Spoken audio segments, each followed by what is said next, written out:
absolutely thrilled today to be introducing you to Senior Sergeant Rebecca Davis, who I have been hunting down for probably the last 2 months, I reckon, to have the opportunity to sit down with Rebecca. So thank you very much, Rebecca, for your time. You're more than welcome.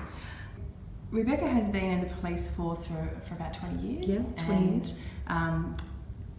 I did read Detective Senior Sergeant Rebecca Davis, and she's currently working at the Safe Families Coordination Unit, which some of you may be aware is like a multi-agency unit focusing on high-risk family violence situations. That's right. Yeah, and it's been in operation for about, I would have said about 12, 18 months now. Does that sound about right? Yeah, operationally 6, but we've been in the project phase prior to that. Yeah. And I can see when I was doing a little bit of a Google stalk on you, a bit of white ribbon in there, and so obviously family violence and maybe a part of your background or your recent work that you've been doing with the police force, which is amazing. So for those who are watching or listening, perhaps just a little bit of background as to how you ended up in the police force. Well, it's not quite what most people would think. I was always at school a sporty kid, not overly academic. I always got by, but I just didn't know what I wanted to do. I bumbled through different things, wanted to be a teacher, wanted to do all sorts of things. And I actually went to uni, following school, went to the Friends School, and then I went to the Uni of Tas and did an arts degree. And it was actually the morning of my last English exam, so I'd almost finished, and a very good friend of mine who I grew up with through swimming was graduating from the police academy, and he invited me to attend the ceremony. And I thought, oh yeah, that sounds good.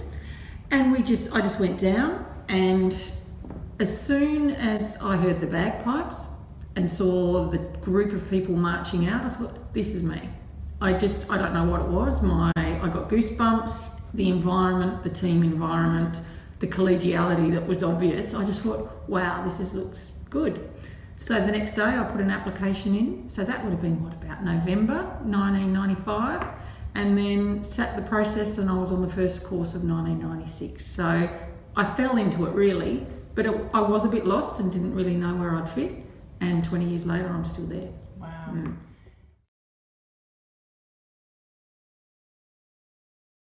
When people think about police officers, it's a tough gig. How would you describe your experience over the last 20 years? The first few years of policing is you never want to say the word exciting, because the work isn't exciting, but it's just from someone who loves being in a team. It's just doesn't matter what you go to, where you go, you're always with someone. You've got someone beside you, whether it's your partner, you have a shift that you work with, you have a sergeant that guides you or tells you what to do. You're not on your own. And I think you don't think of it as a tough gig because you're together. And I think that's why it draws certain type of personalities. There are certainly some things that you see and things that you attend that, the everyday person doesn't.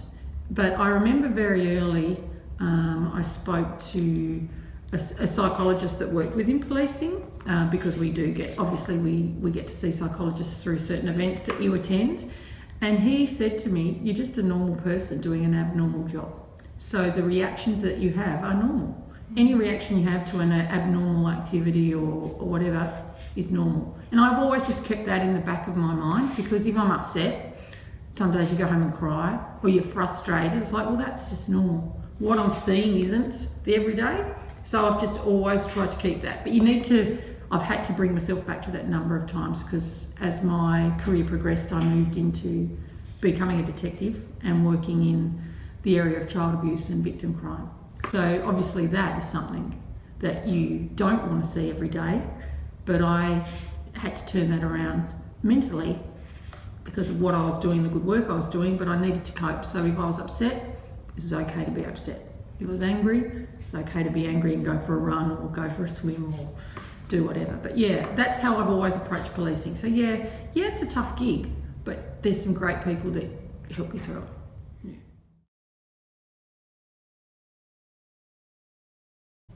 Because you're dealing with such emotional, as you say, crisis and seeing people at their lowest, and that's part of your daily work.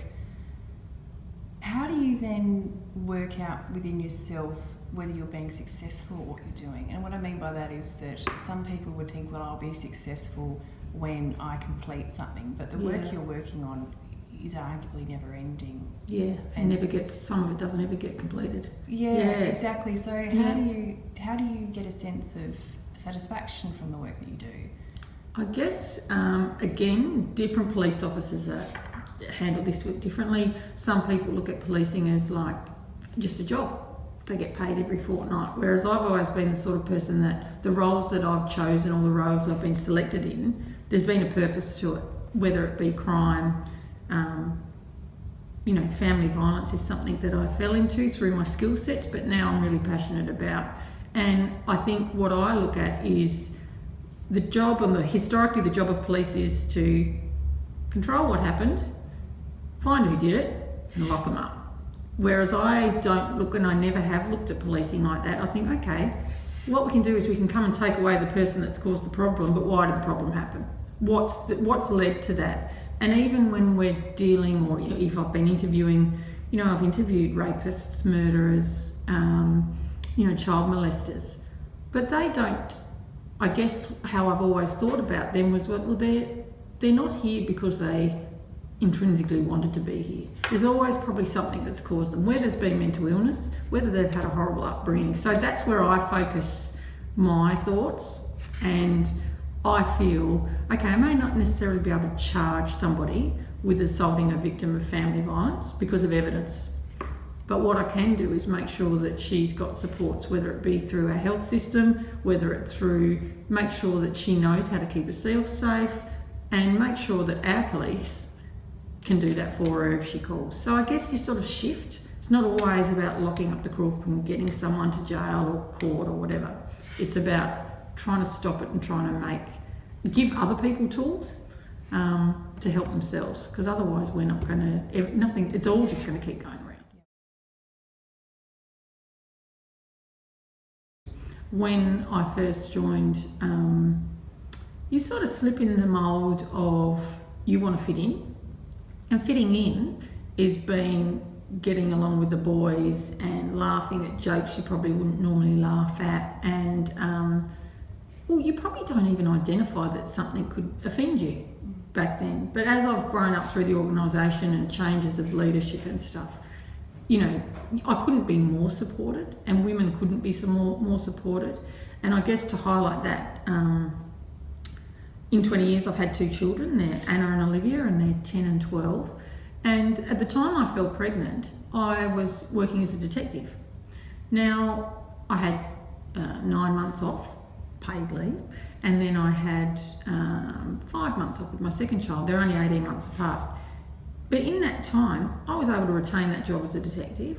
I was able to come back as part-time. I worked 2.5 days a week, still doing what I wanted to do. I was never pushed off into another type of workspace. I still was going to work every day. And also through that period of part-time employment, I did my sergeant's exams. I did my senior constables, my sergeant's exams, and I got promoted to sergeant. So there's not many organisations that support women to that level. You noted before I've been involved in White Ribbon and family violence, and we all know that violence against women and children starts with the whole gender equity debate. So now you wouldn't see it when you came into our organisation, but it certainly was there only when I sat my inspector's course. That's a 2-year process. It's not just to show up and do a course. It's a uni component, exams, course. It takes a lot out of your time. And I was a single mum with 2 young kids doing that. And I'll never forget the first day I walked into the library where we're all waiting to sort of be inducted into this course. And someone who I've known very well for 20 years, he goes, "Here she comes, the token female."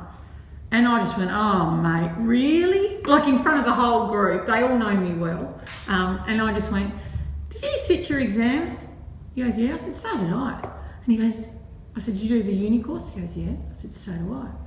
And he goes, "What are you trying to say?" I said, "Well, I'm just as I can be. I'm not a token female, mate. I got here the same way you did." And he just shut up. And he never gave. But I said it in front of everyone, and it wasn't to embarrass him. It was just to bring him. I'm not here because I'm female. I'm here because I've done all the same things that you've done. So yeah, there's glimmers, there's little bits of it every now and then. But I think you can have the confidence now in our organisation to say, hey mate, that's not right. That's not the way to say that. Yeah.